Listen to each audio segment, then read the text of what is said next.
How to play Tales from the Loop.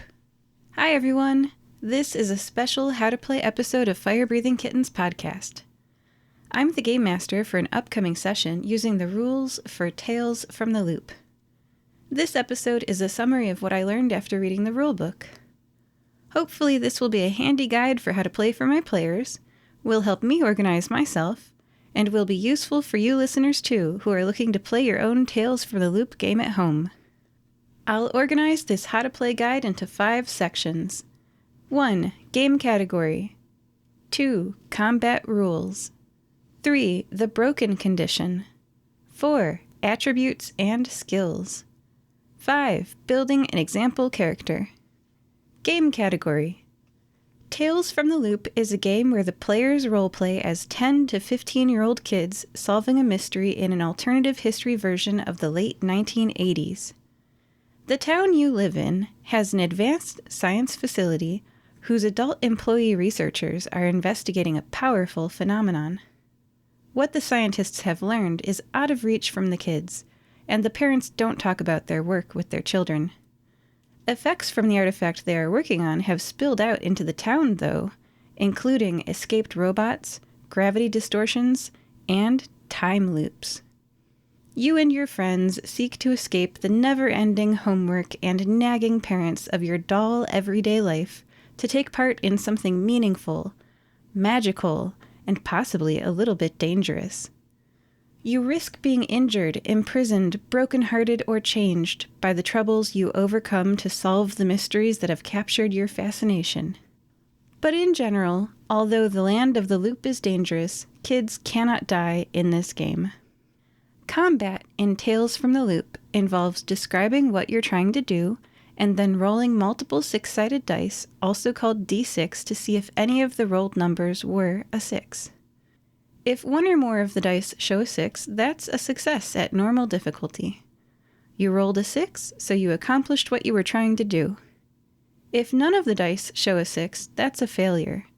If you fail, you don't accomplish what you were trying to do, and you might get hurt or scared. The more dice you roll, the better your odds of getting a 6. For example, you are more likely to succeed when rolling 5 dice than when rolling only 2 dice. Troubles can be normal difficulty, which requires 1 6 to succeed, or extreme difficulty, which requires rolling 2 6s to succeed, or almost impossible difficulty, which require getting 3 6s to succeed. Your game master will tell you the trouble difficulty during your roll. If you roll more than the needed number of 6s, your character sheet's skills section might list a few special effects that you can spend the extra successes on to buy. Spending an extra success to buy an effect is a way to get even more than you asked for from a situation. On top of succeeding, you also get a fun in-game bonus. Are you unsure your roll will succeed? A friend can help your dice roll if they narrate how their character is helping in the scene. To help, describe what you do, and your friend gets an extra dice. Only one person can help per roll. The person who helps is bound to the outcome of the roll. If the roll fails, then you both suffer the same consequences from it failing. If you don't roll enough 6s and fail a particularly important roll, it's not the end. You can choose to spend a single luck point after seeing that your roll failed. The luck point lets you re-roll a single failed dice. You can only spend 1 luck per roll. After each game session, your luck refreshes back to full. Sometimes getting help from a friend or re-rolling a single failed dice by spending a luck point isn't enough. What option do you have when you've failed a roll that you really wanted to succeed at? You can push. Pushing is when you gather up all the dice that failed and try rolling them again. You can only push once per roll, and you have to do it right away before the consequences are narrated. The cost of pushing is that you gain a condition first, and then try to push second. Conditions include being scared, being injured, etc. Your future rolls will be at -1 success for each condition you gain. If your push fails, you can't push again that roll. Let's do an example of a combat roll. Your character is being chased by an escaped robot. You have cleverly run up to the top of a hill. You say that you want to turn and shove the robot so that they fall down the hill. The Game Master says it's a normal difficulty. That means you need 1/6 to succeed. You roll your body ability number of dice, 2, and your force skill number of dice, 1, for 3 dice total. You get a 2, a 4, and a 6. There's a 6, so that's a success. You shove the robot down the hill. What if you had rolled a 2, a 4, and a 5? Your friend could help you by distracting the robot by yelling, "Hey!" When a friend helps you, add a dice. That's now a 2, a 4, a 5, and a 6. Success. Or, if your friend helping you didn't work, you could gain a condition to push. To push, first gain the condition of your choice, then re-roll the failed dice. You choose to injure your leg by kicking the robot down the hill. Now, future rolls need 2 6s to succeed on normal difficulty because your leg is injured. But in this moment, you get to re-roll your dice, and you get a 1, a 3, and a 6. The robot tumbles down the hill. If everything goes wrong and you still fail a roll, your action fails and the situation changes for the worse. For example, the robot catches up to you and lifts you into the air. Your Game Master might also tell you that you've suffered a condition. If you had pushed and failed, it's possible to gain 2 conditions from 1 failed action. What happens when a character has 0 hit points in Tales from the Loop? There aren't really hit points in Tales from the Loop. The characters, who the rulebook calls kids, can't die. But they can gain a negative condition, such as being upset, scared, exhausted, or injured, which subtracts 1 of your rolled 6s from your dice rolls. For example, if you roll 5 dice, and 1 of them was a 6, with a condition, none of them are. That normally successful roll has turned into a failure. But if you had rolled 2 6s, you still could have succeeded.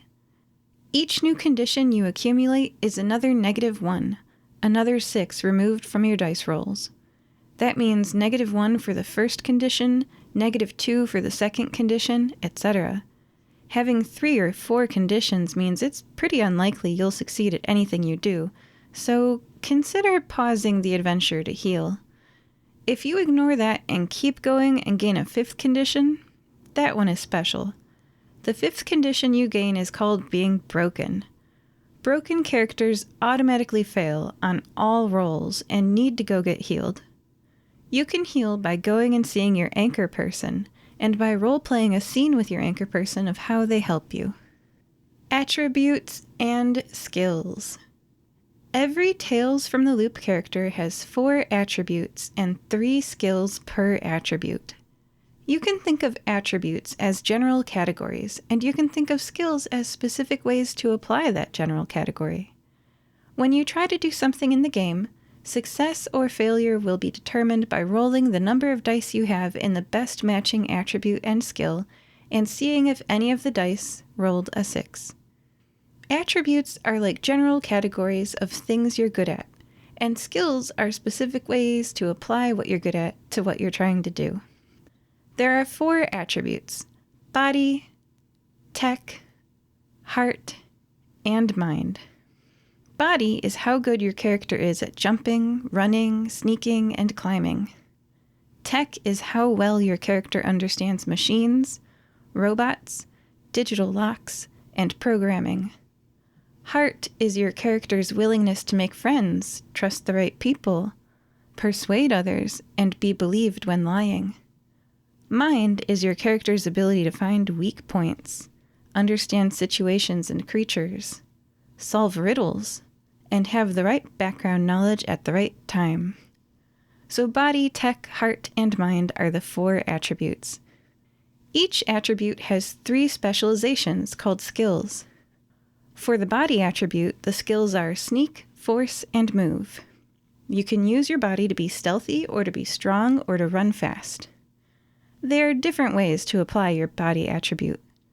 For tech, the skills are tinker, program, and calculate. Tinkering is building a mechanical item. Programming is writing computer code. and calculating is understanding technical systems.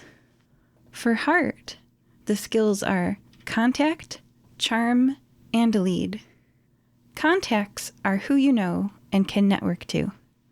Charm is whether you can persuade or befriend or manipulate people.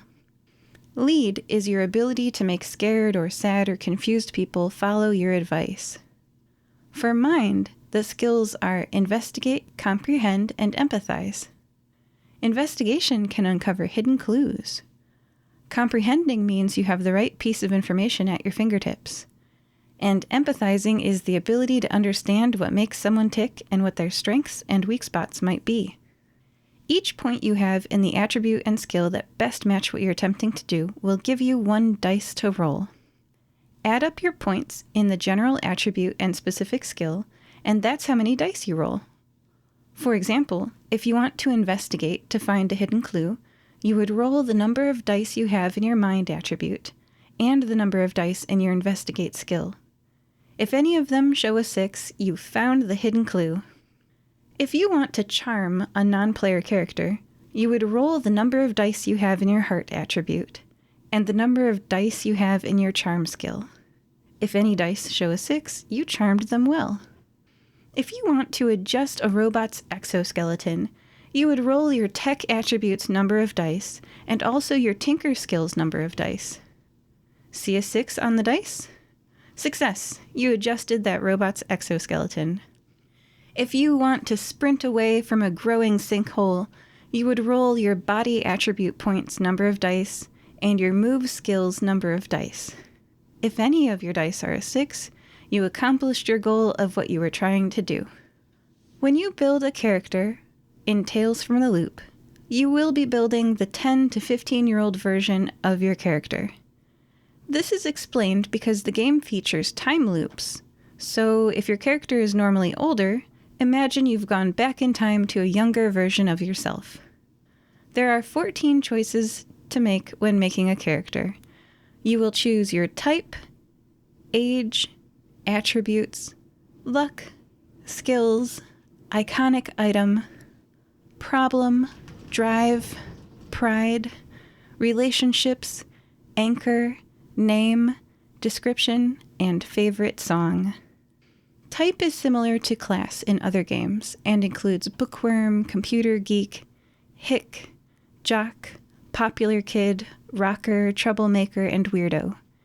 Each type has its own page in the rulebook, and it lists options for all the other choices. Let's build a computer geek type character. We'll pick their age to be 12 years old. We will distribute a number of points equal to our age in the 4 attributes, with a minimum of 1 point and a maximum of 5 points in each. There are 4 attributes: body, tech, heart, and mind.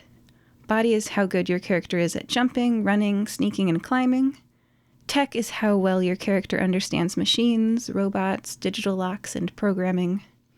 Heart is your character's willingness to make friends, trust the right people, persuade others, and be believed when lying. Mind is your character's ability to find weak points, understand situations and creatures, solve riddles, and have the right background knowledge at the right time. Let's distribute 5 points in tech, because our computer geek has a lot of experience programming computers. 12 minus 5 is 7, so we have 7 points left to distribute. This computer geek's minimum stat should probably be body, because they sit at their computer desk all day instead of exercising, so let's only put 1 point in body. 6 points left. Let's put 3 each in heart and mind. Distributing attribute points is complete. We've got 5 in tech, 1 in body, 3 in heart, and 3 in mind for a total of 12, which equals our age. After attributes are luck. You start with 15 minus your age number of luck points. For our 12-year-old, that means 15 minus 12 equals 3 luck points. The older your character is, ranging from 10 to 15 years old, the more attribute points they have, but the less luck they have. After luck is skills. Every character starts with 10 points that you can distribute as you'd like among your skills. You can raise a skill to a maximum of 3 in your type's key skills, or a maximum of 1 in any non-key skill. For example, the computer geek type's key skills are calculate, program, and comprehend, so you are allowed to put 3 points in each of these if you'd like. All other skills have a maximum of 1 point. You have 10 points total to spend. Let's spend our points like this. 3 points in calculate, 3 points in program, 3 points in comprehend, and 1 point in tinker. After skills, we pick our iconic item. Computer geeks can choose between a computer, a pocket calculator, and a toy lightsaber. Let's pick a pocket calculator. Remember that you've got your iconic item in the game, because if you can roleplay a way to use it while tackling your problem, you can add 2 bonus dice to your roll. For example, with the pocket calculator, it's reasonable to add the 2 bonus dice when you're using math for your calculate skill to understand a machine. The applications of when you can use an iconic item are pretty specific and only work in situations where using that item makes sense.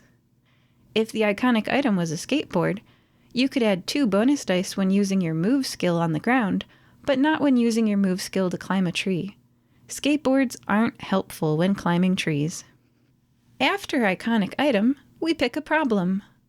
For a computer geek type character, the rulebook suggests a few problems to pick from. Maybe the tough kids hit you, or your parents are always arguing, or the person you like doesn't know you exist. You would pick one of those 3 or make up your own problem that suits your character. Let's make one up. For example, the quiz bowl placement competition is coming up, and our character wants to do well enough to earn a spot on the quiz bowl team. Pick a problem that you want to explore during the upcoming mystery. When you pick your problem, you're telling your game master to put your character into this kind of trouble during the game. After picking a problem, we pick a drive. For a computer geek, the rulebook suggests that maybe they're driven by loving to solve puzzles. After picking a drive, we pick a pride. For a computer geek, one of the listed prides is that this type of character is proud of how smart they are and their grades in school. You can use your pride once per mystery to automatically succeed. You can wait until after you see the results of the dice to decide if you're going to use your pride. You don't have to say it before you roll. After picking a pride, we define our relationships. For people in my upcoming Fire-Breathing Kittens game, you've already got some non-player characters you know.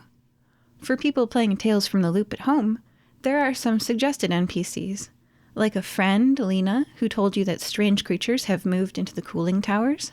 She thinks they're aliens. Or another friend, Elizabeth, who has built a computer program that cracks codes. Together, you used the computer program to listen to a scrambled radio communication. Some guys who called each other fish names were talking about her mother as, quote, one of the targets. After defining our relationships, we pick an anchor. For computer geek type characters, the rulebook suggests an anchor of one of your parents, or your science or math teacher, or the owner of a local comic shop. If things go poorly during the mystery and your character is suffering from a condition, you can go roleplay a scene with your anchor person. By allowing them to take care of you and relying on them for support, comfort, and care, that scene can heal all conditions affecting your character. After picking an anchor, we name and describe our character. For people in my upcoming Fire-Breathing Kittens game, you are building the version of your character that fits this game, so you already know their name and description. For people playing Tales from the Loop at home, there's a helpful section here that recommends names like Monica, Martin, Shannon, and Daniel. They might even get a nickname. After naming and describing our character, the very last thing is that we pick their favorite song. I think it's gotta be Simple Minds' Don't You Forget About Me. And that's everything. By picking the 14 things, type, age, attributes, luck, skills, iconic item, problem, drive, pride, relationships, anchor, name, description, and favorite song, we have created a character. For players in the upcoming game session I will be jamming, please follow the standard rules of character creation. No changes, no modifications, no additional experience. It's early in our season, so your characters are low level. Hopefully, this little rules chat helps my players build their characters and understand how to play. For everyone listening, if you'd like to hear an example adventure, the episode of Fire Breathing Kittens podcast right after this is a demonstration of us playing Tales from the Loop in a one-shot game session. We invite you to listen to it to hear an example of the mechanics in action. We encourage you to find Tales from the Loop rulebook yourself and play a game with friends.